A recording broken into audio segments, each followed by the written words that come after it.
Bonjour à tous, je suis ravie aujourd'hui de vous accueillir à la première table ronde. C'est un rendez-vous, comme vous le savez, incontournable de l'innovation qui se tient aujourd'hui et où nous sommes tous représentés. Nous sommes ravis d'être là avec vous. Aujourd'hui, on va traiter d'un sujet clé, un sujet qui concerne la technologie au service de l'inclusion financière, parce que la technologie en soi est quelque chose qui est très important, mais il faut qu'elle ait un sens. Et comme vous le savez, l'inclusion financière pour le Balid Bank n'est pas une option, c'est réellement la mission de la banque et ce sur quoi elle agit au quotidien. Donc pour ça, comme vous le savez, le Balid Bank déploie des solutions qui sont simples, des solutions qui sont accessibles et des solutions qui permettent justement à la population qui, à un certain moment, était en dehors du circuit bancaire, justement de s'approprier ces outils et de les utiliser à bon escient.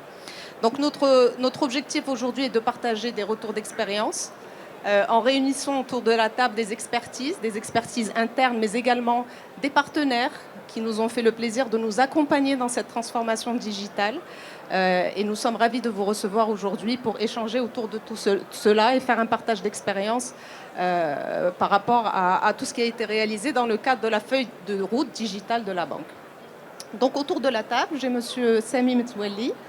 Vous êtes CTO de Berexia, qui est spécialisé dans l'accompagnement de la transformation digitale, avec notamment la mise en place de solutions sur mesure. Et donc, nous avons eu l'occasion de travailler ensemble au sein d'Al Balid Bank.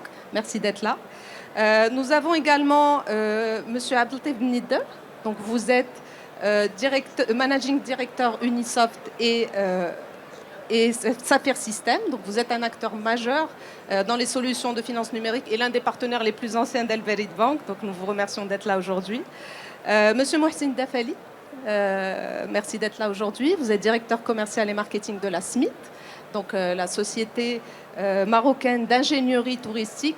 Et donc vous représentez une institution publique et on aura l'occasion de discuter justement du pont qui peut se créer entre une institution financière et une institution publique.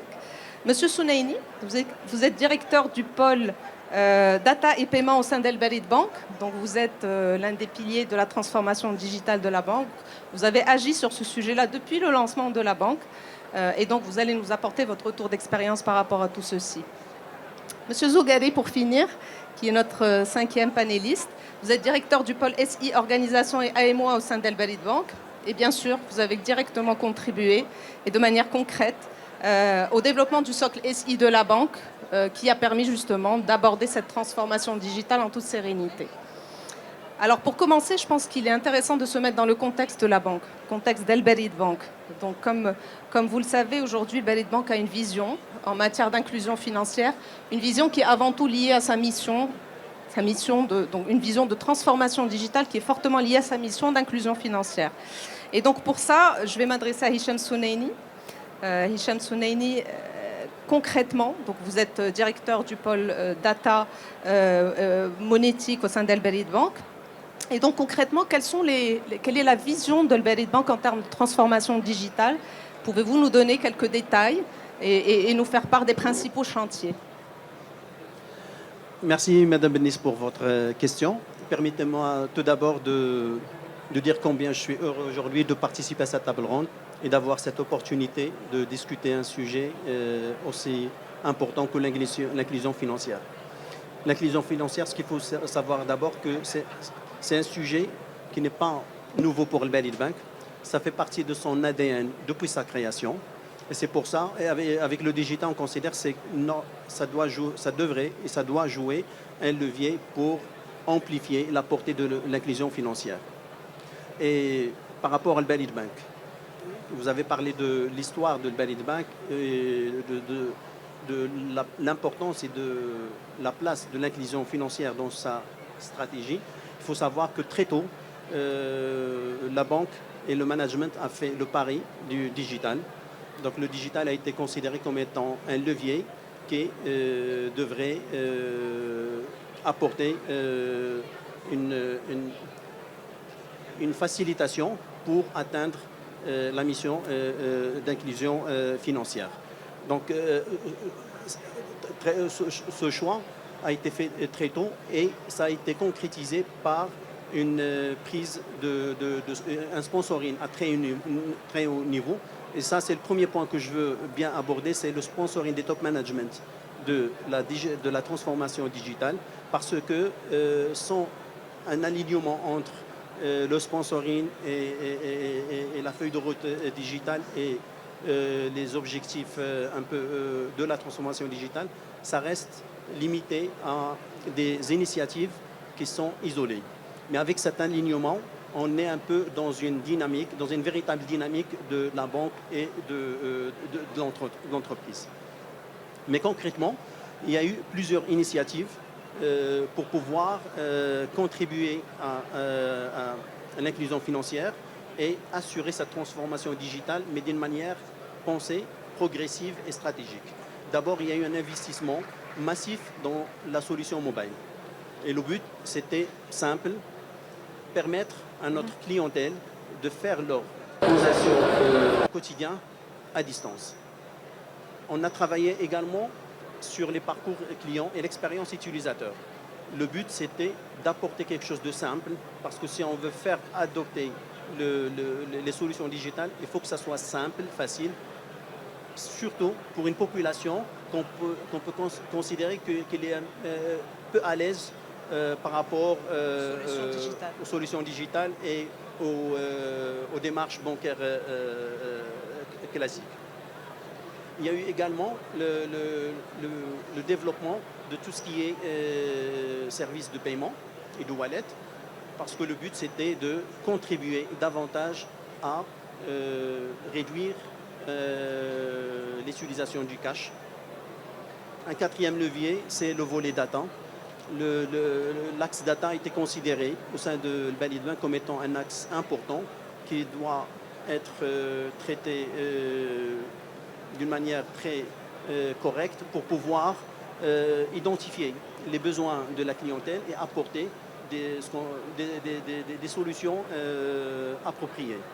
Très bien. Nous avons également travaillé sur l'ouverture sur l'écosystème et je pense que la présence de nos amis aujourd'hui autour de cette table traduit cette volonté qui a été exprimée dès le départ, c'est de s'ouvrir au FinTech pour pouvoir être dans la rapidité d'action, de réaction et d'innovation. Mais concrètement, les innovations dont vous avez parlé, quel a été réellement leur impact sur l'inclusion financière? Qu'est-ce que ça a changé dans l'usage des solutions bancaires pour nos clients? Comment est-ce que cela a évolué? On va être dans le concret. Concret. En fait, les impacts de tout ça sont mesurables. Les impacts sont mesurables et réels. Aujourd'hui, on est dans une situation qui nous permet de dire que l'investissement qui a été fait dans cette orientation stratégique qui est la transformation digitale au profit et au service de l'inclusion financière a été matérialisé par aujourd'hui l'évolution de notre base client qui inclut par la même occasion des clients qui étaient auparavant hors écosystème financier, non bancarisé. Et donc grâce au digital, on a pu atteindre cet objectif-là. On est dans une situation où un client sur deux est utilisateur d'une solution et d'un canal digital. Ça, c'est important. 3, il y a une évolution importante dans tout ce qui est activité transactionnelle sur le digital. Quelques indicateurs comme 60 à 70% de nos transactions aujourd'hui sont effectuées sur le digital. Notre base client actif évolue à 2 chiffres chaque année. Et je peux donner un chiffre comme au-delà, plus de 10 millions de transactions par mois effectuées sur nos canaux digitaux. Magnifique. Et ça, donc, je pense qu'on peut considérer ça comme un impact réel. Grâce au digital, on a pu atteindre ces objectifs-là. Ce que je n'ai pas dit tout à l'heure par rapport à nos initiatives, c'est aujourd'hui la banque, il a une particularité parce que c'est un peu le bras financier de l'État et on était dans l'obligation de faire beaucoup d'efforts pour assurer cette inclusion financière. Dans un côté, en premier lieu, on a travaillé le volet client, mais dans l'équation et l'écosystème, il y a aussi la partie commerçant. qui est un peu la composante importante qui doit permettre à ce client-là de rester dans le digital, d'assurer un peu le paiement, par exemple. Et c'est pour ça qu'il faut rappeler que le Valid Bank a été la première et la seule banque qui a lancé l'activité d'acquisition, et c'était en 2017. Et aujourd'hui, il y a un aspect important. Il y a eu le lancement de l'offre sur le e-commerce, sur le TPE. Et récemment, grâce à nos amis de Berexia, on a pu aussi mobiliser un axe important qui est l'innovation. Oui. L'innovation nous a permis aujourd'hui de développer une solution de soft POS qui aujourd'hui s'inscrit parfaitement dans l'objectif de cette table qui est l'inclusion financière. Donc aujourd'hui, on parle d'une solution qui permet d'atteindre une autre population et l'inclure par la même occasion dans l'écosystème financier marocain. Merci, Monsieur Souneini. En fait, je note que ce qui est important, c'est d'adapter la technologie aux besoins du client, que tout doit venir d'une démarche ascendante d'abord pour comprendre ce qu'attend le client pour réellement mettre en place des solutions concrètes. Mais ce qui est important aussi dans votre discours, c'est les partenaires. Les partenaires sont là justement pour soutenir cette démarche et une bonne compréhension des attentes clients contribue justement à la mise en place de solutions efficaces et efficientes. Et donc, je vais me permettre de me tourner vers Monsieur Bnider. Donc, Monsieur Bnider, vous êtes Managing Director à Unisoft et Saphir Systems. Et je pense qu'on peut dire que vous êtes un partenaire historique de l'Valid Bank. Vous avez beaucoup travaillé avec notre institution, notamment pour le lancement de la solution de mobile banking. Ma question portera sur la perception que vous avez de la stratégie de digitalisation qui est portée aujourd'hui par la banque. Et concrètement, comment est-ce que vous, Saphir Systems, avez accompagné justement cette stratégie? Quels ont été les lancements concrètement qui ont traduit cette volonté et cette orientation? Merci Madame la Ministre pour cette invitation, merci pour la question aussi. Alors, pour répondre à votre question qui en fait en contient deux, comment nous voyons la stratégie de Al-Valid Bank en termes de digitalisation et par la suite comment nous avons eu le plaisir et l'honneur d'accompagner notre partenaire Al-Valid Bank dans cette agréable aventure. Alors la première chose, comment nous voyons la stratégie Al-Valid Bank. Alors c'est une stratégie qui a commencé au début des années 2010. Banque précurseur dans le domaine, c'est la première banque qui a lancé une digitalisation ou un accès digital plutôt aux services bancaires de cette ampleur avec autant de fonctionnalités. D'accord? Donc c'est la première chose. La deuxième chose qui est aussi intéressante à identifier ou à noter, c'est que on parle d'inclusion financière, chose extrêmement importante, mais il y a aussi un point qui me semble particulièrement important et qui est plus structurel, c'est en termes de changement apporté par rapport au métier même de la banque. Qui, il y a 20 ans, pensait aller payer sa facture d'électricité à la banque. Ça ne faisait pas partie du métier de la banque. Aujourd'hui, j'imagine que, je ne connais pas les chiffres, mais j'imagine que le pourcentage de factures électriques et utilities en général, et de recharge téléphonique, etc., qui passent par le circuit bancaire, constitue quelque chose d'extrêmement important. Absolument. Donc ça, c'est un enrichissement du métier de la banque qui est phénoménal. Et ce n'est, à mon sens, que le début. Parce qu'il y a énormément de choses qui se préparent et qui vont venir. D'ailleurs, on en parlait tout à l'heure avec Hicham Souneini. Et on pourra en parler tout à l'heure si vous le souhaitez. Donc, il y a vraiment un repositionnement de la banque dans son métier. Qu'est-ce qu'elle fait, qu'est-ce qu'elle offre à l'utilisateur. Mais aussi, bien entendu, la manière avec laquelle on va l'offrir. Aujourd'hui, au début des années 2010, le Maroc faisait partie des pays où le nombre d'agences bancaires s'ouvrait, le taux était un des plus élevés. Aujourd'hui, c'est la tendance inverse. C'est la digitalisation. Donc, on va voir quelques éléments qui me semblent structurels et qu'il est important de noter.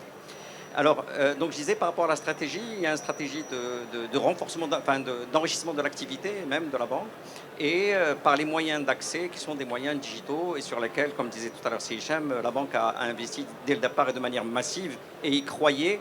Et cette conviction était une conviction de tout l'organigramme de la banque. Tout le monde y croyait, donc il n'y avait pas de réticence au changement. Nous, en tant que partenaires, nous étions là pour pousser, mais nous étions là surtout pour suivre, pour répondre aux exigences, et ce qui était très, très, très agréable. Maintenant, comment nous avons eu le plaisir d'accompagner cette transition? Ah ben, de deux manières. Une manière, nous avons eu l'honneur et le plaisir de participer aussi à la conception, au service à offrir, d'accord? Et puis par la suite à implémenter les solutions qui permettaient de matérialiser cette stratégie. Alors concrètement, ça se matérialise, ça s'est matérialisé plutôt par une application mobile avec un certain nombre de caractéristiques de simplicité, mais aussi de robustesse, surtout en termes de sécurité, Absolument. parce que c'est quelque chose de fondamental, bien évidemment. Et là aussi, la Banque Postale a été précurseur en mécanismes de sécurité, on va en parler tout à l'heure si vous voulez. Les mécanismes de sécurité qui ont été mis en place ont été innovants et ont été les premiers, d'autres banques ont suivi par la suite, mais Balise Bank a été précurseur dans ce domaine-là en termes de sécurisation des accès. Donc c'est une application mobile, par la suite une application web, d'accord, donc avec les mêmes standards de sécurité, etc.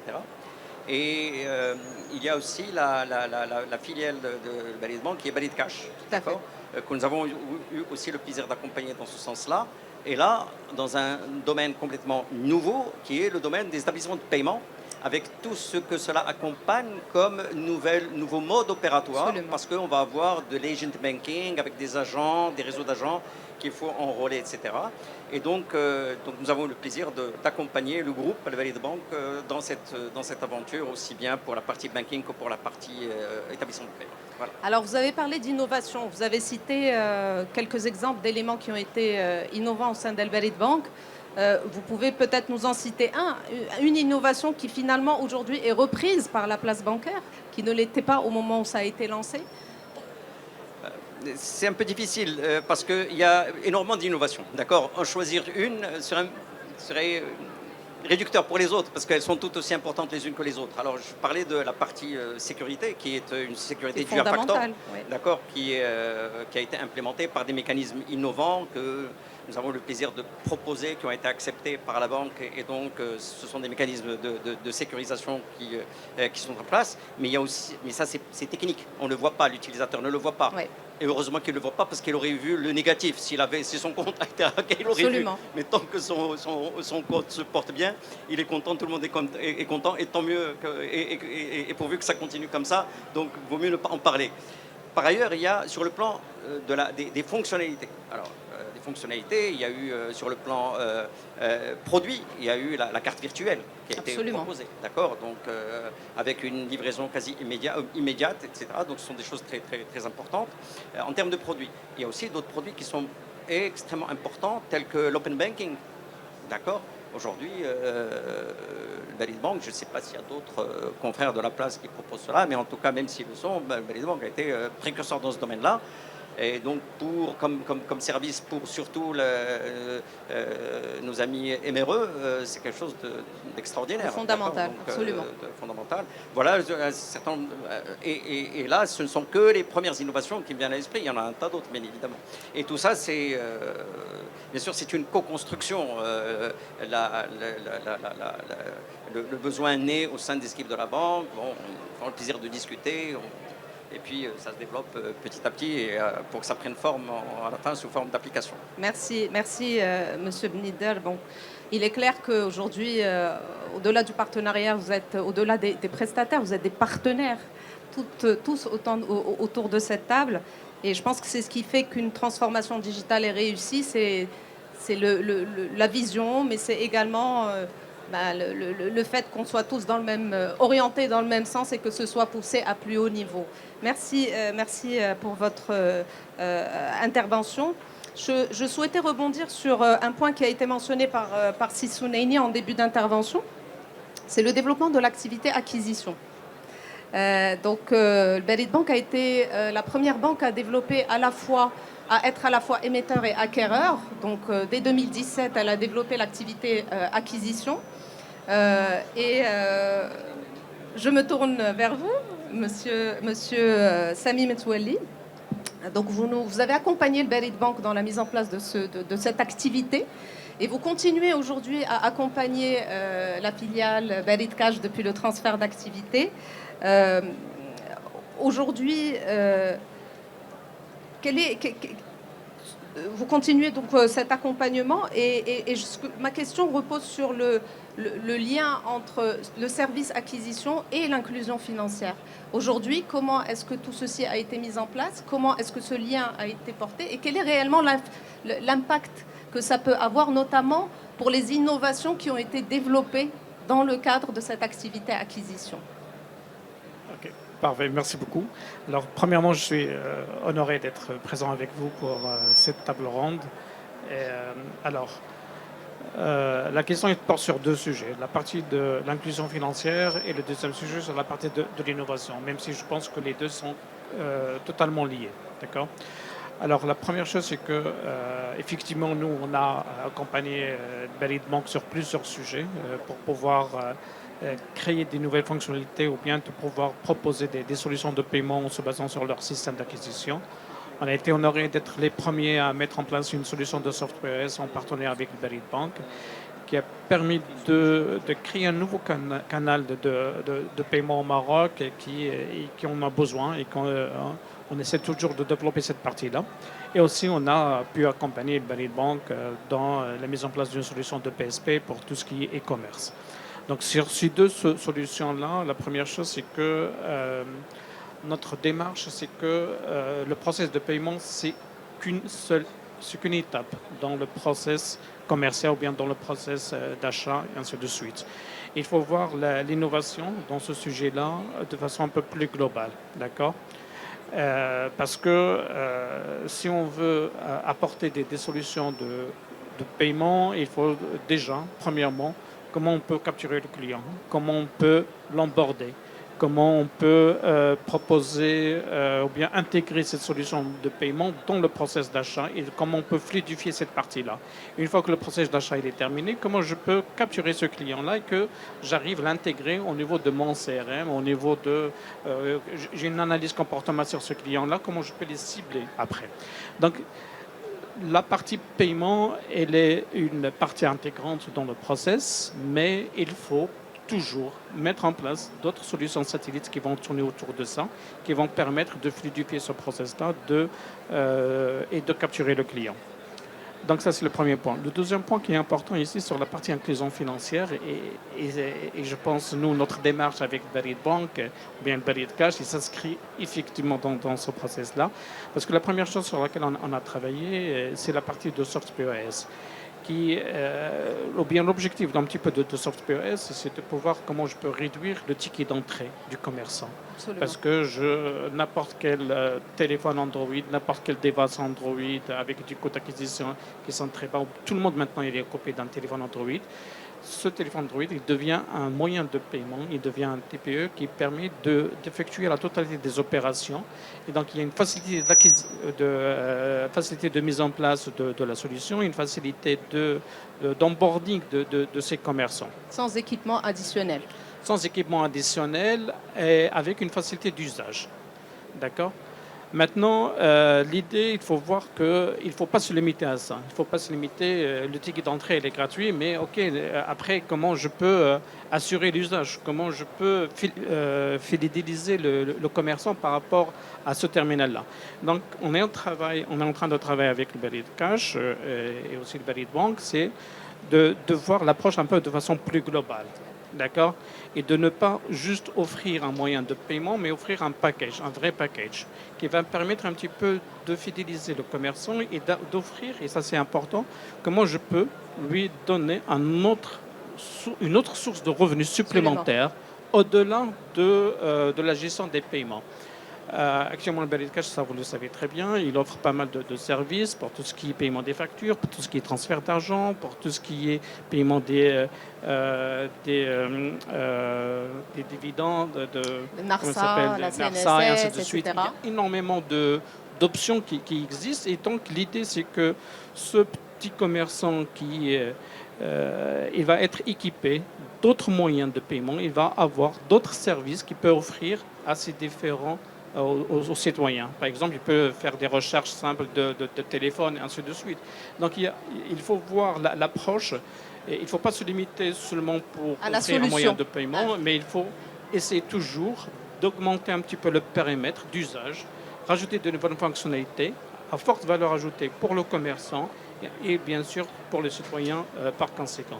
Et donc l'idée, c'est que nous, on travaille, on a mis en place une première marque blanche avec le Barid Bank sur cette partie-là, mais on est en train de travailler, de créer de nouvelles fonctionnalités, des nouvelles applications qui vont s'inscrire dans cette démarche d'innovation et aussi surtout dans cette démarche d'inclusion financière et de offrir d'autres solutions. L'autre point qui est important, et je pense nos amis de la Smith vont revenir là-dessus, c'est que ces solutions-là, comment je peux les intégrer, ou bien comment je peux les offrir, ou bien comment je peux faire un onboarding dans le secteur touristique. Ça, c'est un des secteurs, je pense, sur lequel le Maroc est actuellement... C'est un secteur clé pour le Maroc. Et je pense l'idée de cette démarche-là de l'action financière, je pense qu'il y aura un bon ciblage pour cette population-là.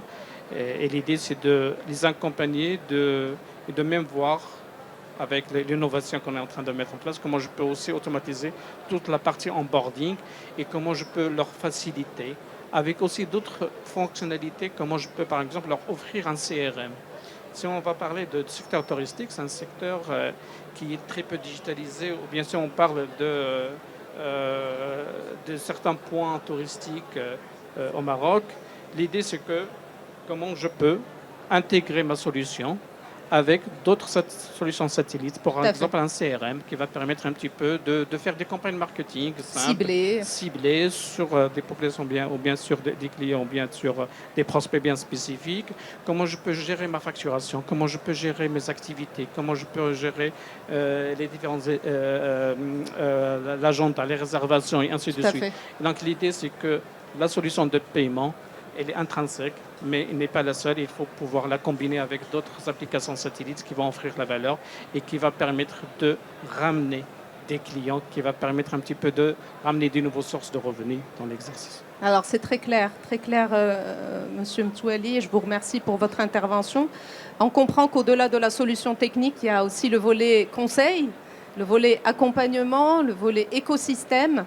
Il ne s'agit pas uniquement de mettre en place une solution, mais il s'agit de la faire adopter. Et surtout, il faut que cette solution réponde à un besoin existant. Le soft POS, typiquement, besoin d'équipement, connexion, etc. Ça vient simplifier le process, faciliter la vie aux commerçants et donc contribuer clairement à l'inclusion financière. Alors pour tout ça et toutes ces solutions qui ont été mises en place sont aujourd'hui, alhamdoulilah, présente, efficiente, utilisée.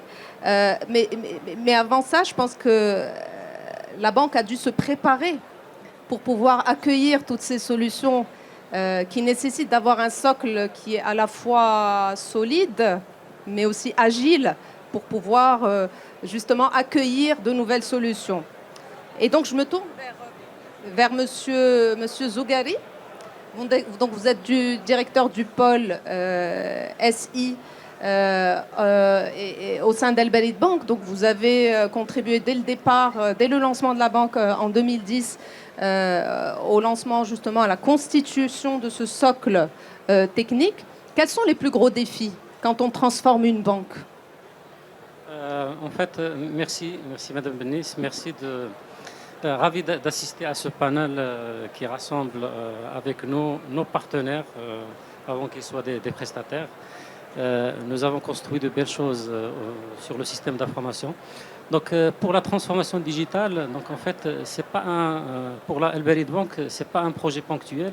En fait, c'est une trajectoire à long terme. Donc, Al Barid Bank a fait le choix de moderniser et de transformer son système d'information de façon progressive selon plusieurs axes.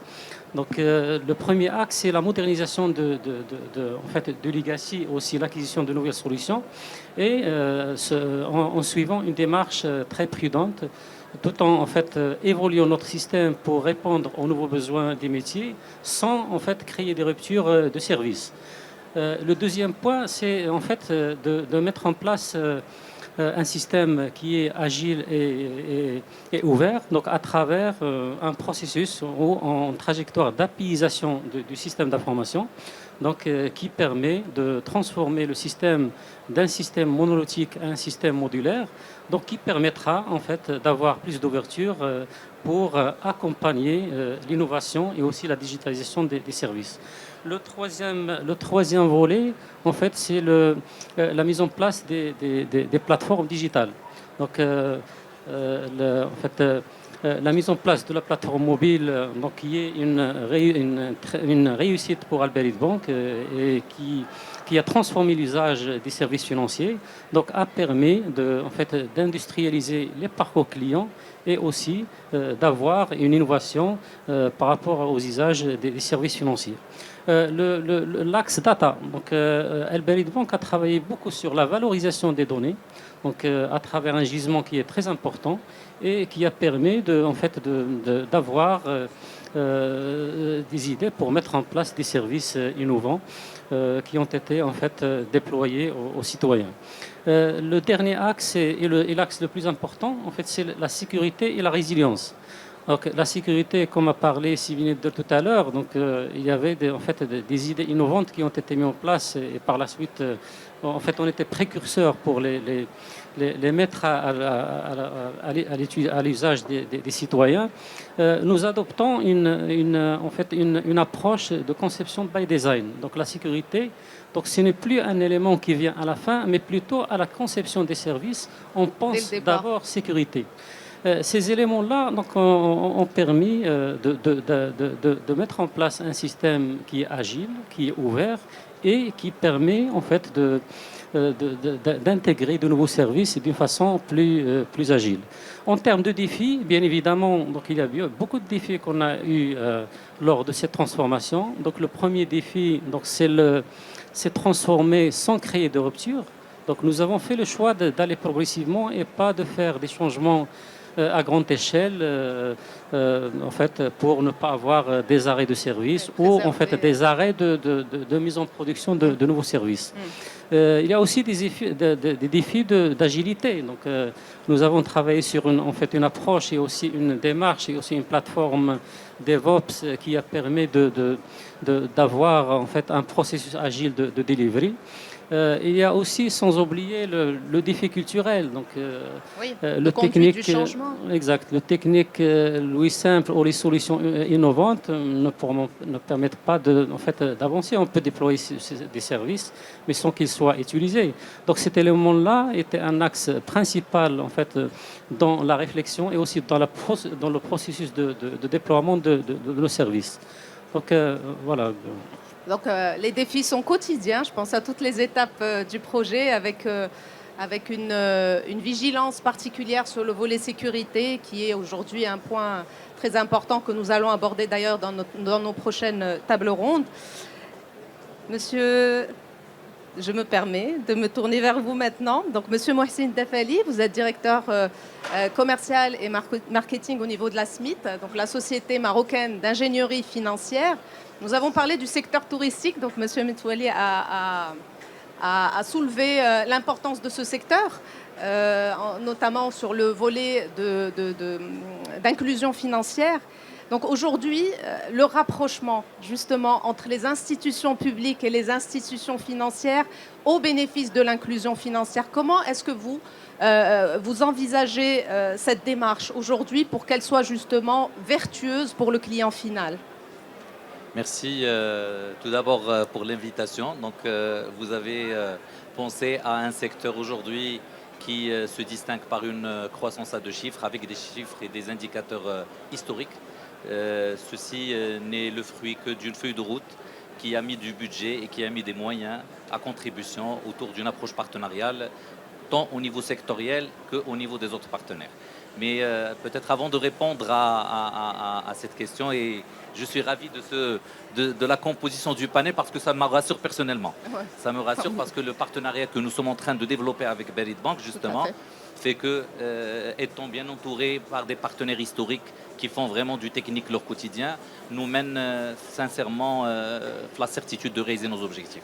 Mais peut-être une parenthèse par rapport à la SMIT, la Société marocaine d'ingénierie touristique, qui est une société d'État, qui est le bras armé de l'État, du ministère du Tourisme en termes d'ingénierie touristique et développement du produit touristique. Si aujourd'hui on a l'ONMT qui se charge de la promotion de la destination du point de vue touriste, la SMIT, son client principal c'est l'investisseur. D'accord. Donc notre cible aujourd'hui c'est de catcher le maximum possible d'investisseurs pour qu'ils puissent développer des projets et créer de la valeur. Laissez-moi vous faire un focus particulier sur la dimension sur laquelle nous sommes. Et je prends le terme que vous avez mis en herbe pour intituler le panel, pour le citoyen. Absolument. Donc je pense que c'est le point commun qui nous met, je dirais, autour de cette table, c'est le côté citoyenneté de nos établissements.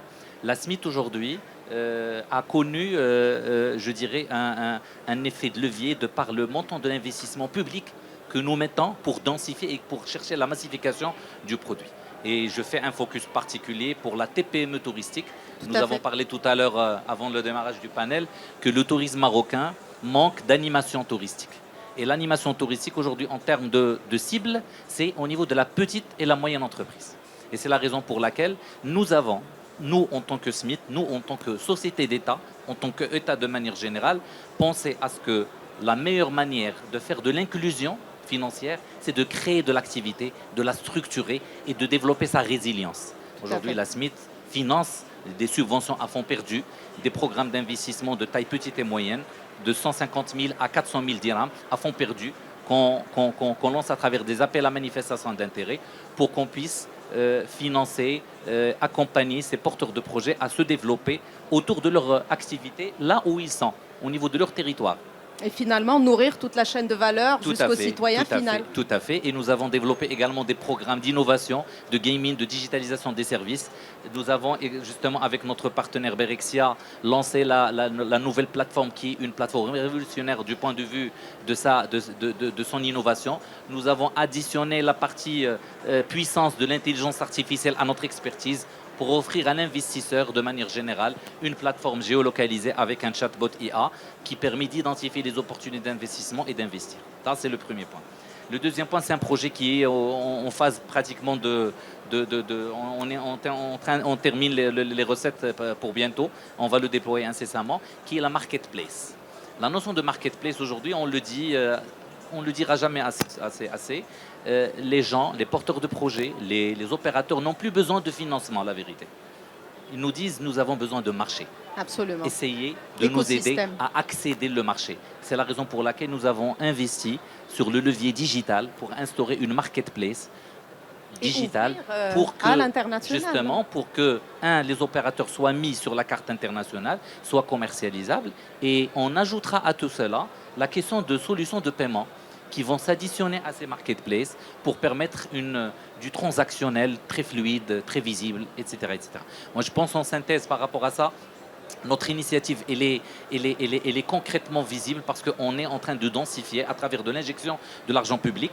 Et justement, on vous donne le témoin en tant que banque partenaire, justement, des projets que la SMIT a financés, que la SMIT appuie pour accéder au marché, pour que vous puissiez les accompagner dans leur processus de développement à travers des accès aux services financiers et ainsi de suite. Tout à fait. Et nous en discutions hier.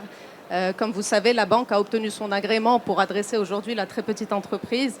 Et donc, dans ce cadre, je pense qu'il y a un accompagnement aussi qui peut se faire pour accompagner justement ce secteur dans son développement au-delà du territoire sans frontières, quoi. Il faut. Tout à fait. Et je vous remercie pour la précision, justement. D'ailleurs, nous lançons le 24 avril, et vous êtes invités à la cérémonie de lancement de l'innovation pour le tourisme avec l'ONU Tourisme, qui est aujourd'hui une première au niveau de l'Afrique. Donc l'ONU Tourisme va ouvrir son bureau au niveau de Rabat. Et le lendemain, on va faire une cérémonie officielle pour fêter justement les startups touristiques et l'innovation dans le secteur du tourisme. Nous sommes principalement et pleinement conscients que le levier digital n'est plus un choix. C'est une fatalité, c'est un facteur clé de succès du business model entier, à la fois des partenaires publics et les partenaires privés. Tout à fait, tout à fait. Je pense qu'on est parfaitement alignés et que les ponts sont clairement établis, hein, entre les institutions publiques et les établissements financiers. Et Inch'Allah, nous aurons l'occasion de développer tout ça à travers le partenariat qui est en cours de mise en place. Avant de clôturer, je souhaite vous remercier tous pour vos interventions. Je pense que dans chaque intervention, on a trouvé des liens entre les uns et les autres et finalement, ça va dans le sens de la synergie qui doit exister aussi bien entre les partenaires publics, les institutions financières, les partenaires technologiques. Et tout ça ne peut se faire finalement qu'au bénéfice du client final qui est le citoyen. Je voudrais juste vous poser une petite dernière question et faire un tour de table, si vous permettez. Je voudrais avoir votre projection.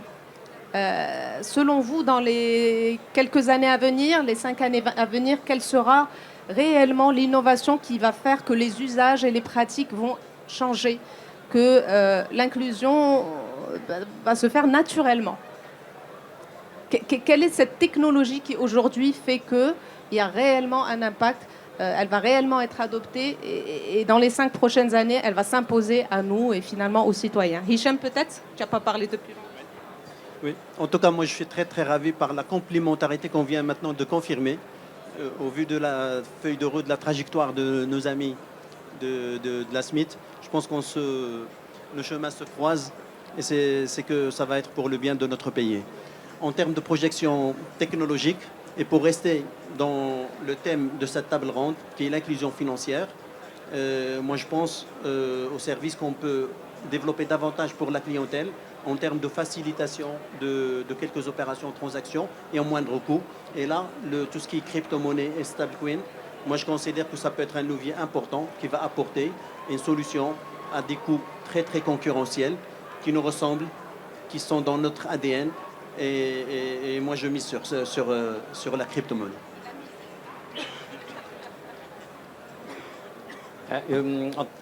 En termes de projection que je pourrais faire, il y a la technologie, et au-delà de la technologie, il y a ce qu'il est possible de faire avec la technologie et la manière avec laquelle on va le faire.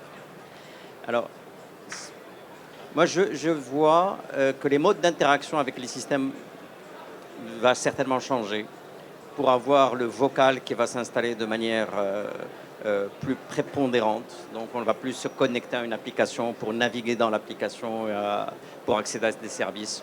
Je vois bien une interaction vocale prédominante plutôt. C'est-à-dire quelqu'un qui conduit sa voiture, il peut consulter son solde, il peut voir des choses comme ça, faire des Effectuer des virements, opérations de manière vocale, etc.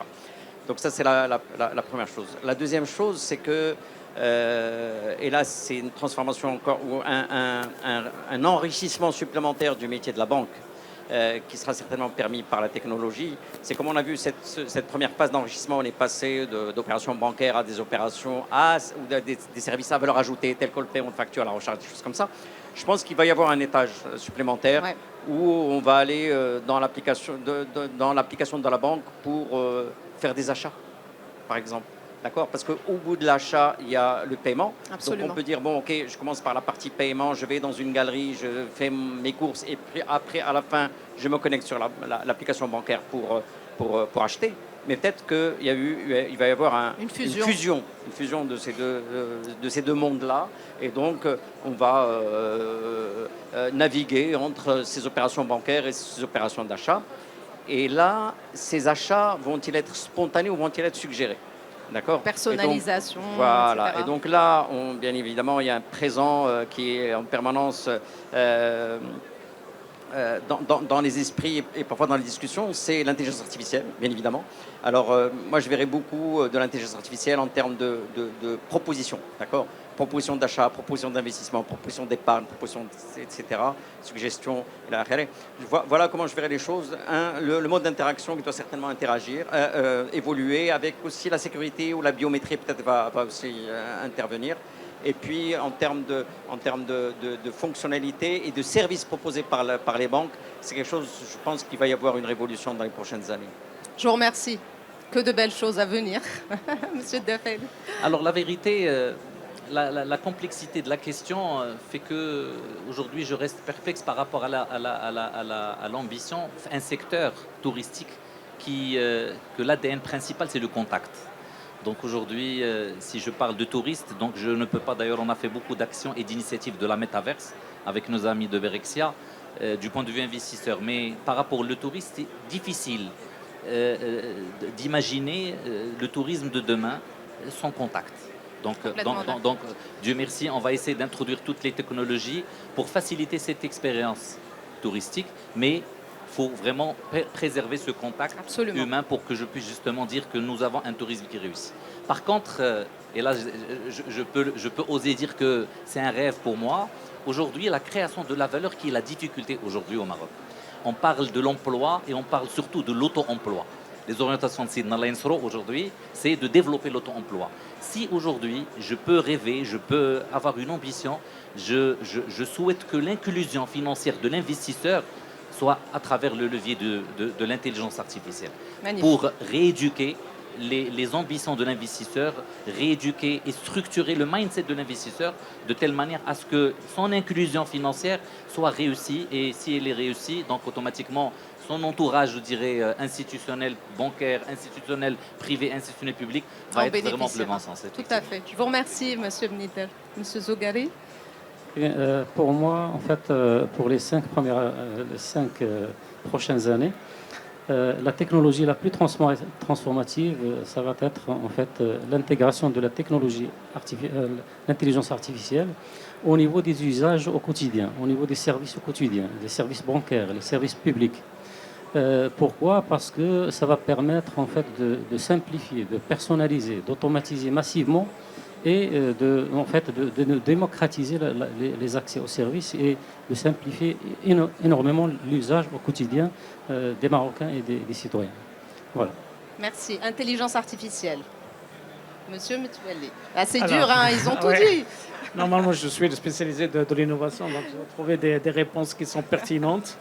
Alors, moi, la première chose, il faut d'abord qu'on arrive à créer un peu la confiance. La confiance au niveau des commerçants, la confiance au niveau des clients et tout ça. Ça, c'est un point important. Il y a un sujet sur lequel je pense qu'il faut travailler au Maroc, c'est tout ce que la partie règlement automatique. Ça, c'est un point clé. Le commerçant ne peut pas attendre 2-3 jours pour être réglé. Et donc, si on arrive à instaurer cette confiance-là, et je pense que c'est un des sujets sur lesquels on travaille avec Barid Cash là-dessus, ça va permettre il y a un sujet sur l'inclusion financière parce que ces types de commerçants, ils ne peuvent pas attendre 2-3 jours parce que dans le cash, il y a l'argent immédiat. Dans la partie paiement, il ne peut pas attendre 2-3 jours pour avoir le règlement. Donc il y a un sujet important dans la confiance. Et quand on va instaurer cette confiance-là, on serait capable de créer des nouveaux usages ou de changer l'usage. Alors moi, à court terme, je vois comment on peut aller du paiement embarqué. Paiement embarqué, c'est-à-dire que le process de paiement, elle est comme une composante intégrante des solutions de caisse, des solutions de gestion de relations clients. Dans l'écosystème du commerçant, le paiement, il est invisible, il est complètement intégré dans son process. Il n'y a pas de détachement entre la commande, le process de vente, de vie, ainsi de suite, le paiement. C'est totalement intégré. Et donc, moi, je vois que la première chose sur laquelle on travaille, et c'est pour ça que je dis c'est à court terme, de pouvoir intégrer le paiement de façon automatique dans tous ces process-là, dans toutes les solutions, et on travaille avec pas mal de solutions dans ce sens-là. Donc ça, c'est la première chose. La deuxième chose, je pense que je vais rejoindre ce qu'il a dit Zoghari par rapport à ça. Actuellement, on voit que l'IA, il change l'usage actuellement. Tout le monde utilise l'IA quotidiennement, d'accord? Et donc, je vois demain, peut-être, même dans la partie touristique, un touriste, il peut dire je viens au Maroc, je vais passer 2 jours à Marrakech, j'aimerais bien tester cuisine marocaine dans un restaurant typique et après prendre un taxi pour visiter un musée et après, avec mes enfants, je veux aller dans un parc. Et l'IA, elle est là, elle est présente, il va aider, il va assister dans la réservation, il va proposer plein de choix et il va réserver pour le client, il va l'accompagner et donc le paiement, c'est ce que je disais, intégré, elle est complètement embarquée dans le process. Et en tenant compte de ses spécificités, de ses préférences et tout ça. Exactement, c'est ça l'idée. À la personnelle. pourvu qu'on ne tue pas des fonctions, s'il vous plaît. Non. Pourvu, s'il vous plaît. Les guides touristiques, les agences de voyage. On va finir donc sur on est en une train de note densifier, positive. pas le contraire. On va finir sur une note positive. En tout cas, je vous remercie infiniment pour votre intervention aujourd'hui, pour les éclairages que vous nous avez donnés. Je pense qu'aujourd'hui, au-delà de la technologie, la transformation digitale, c'est une dynamique collective. Et j'ai envie de dire quel bel avenir que celui que vous avez tracé maintenant, en donnant tous vos inputs et toutes vos réponses par rapport à la technologie du futur.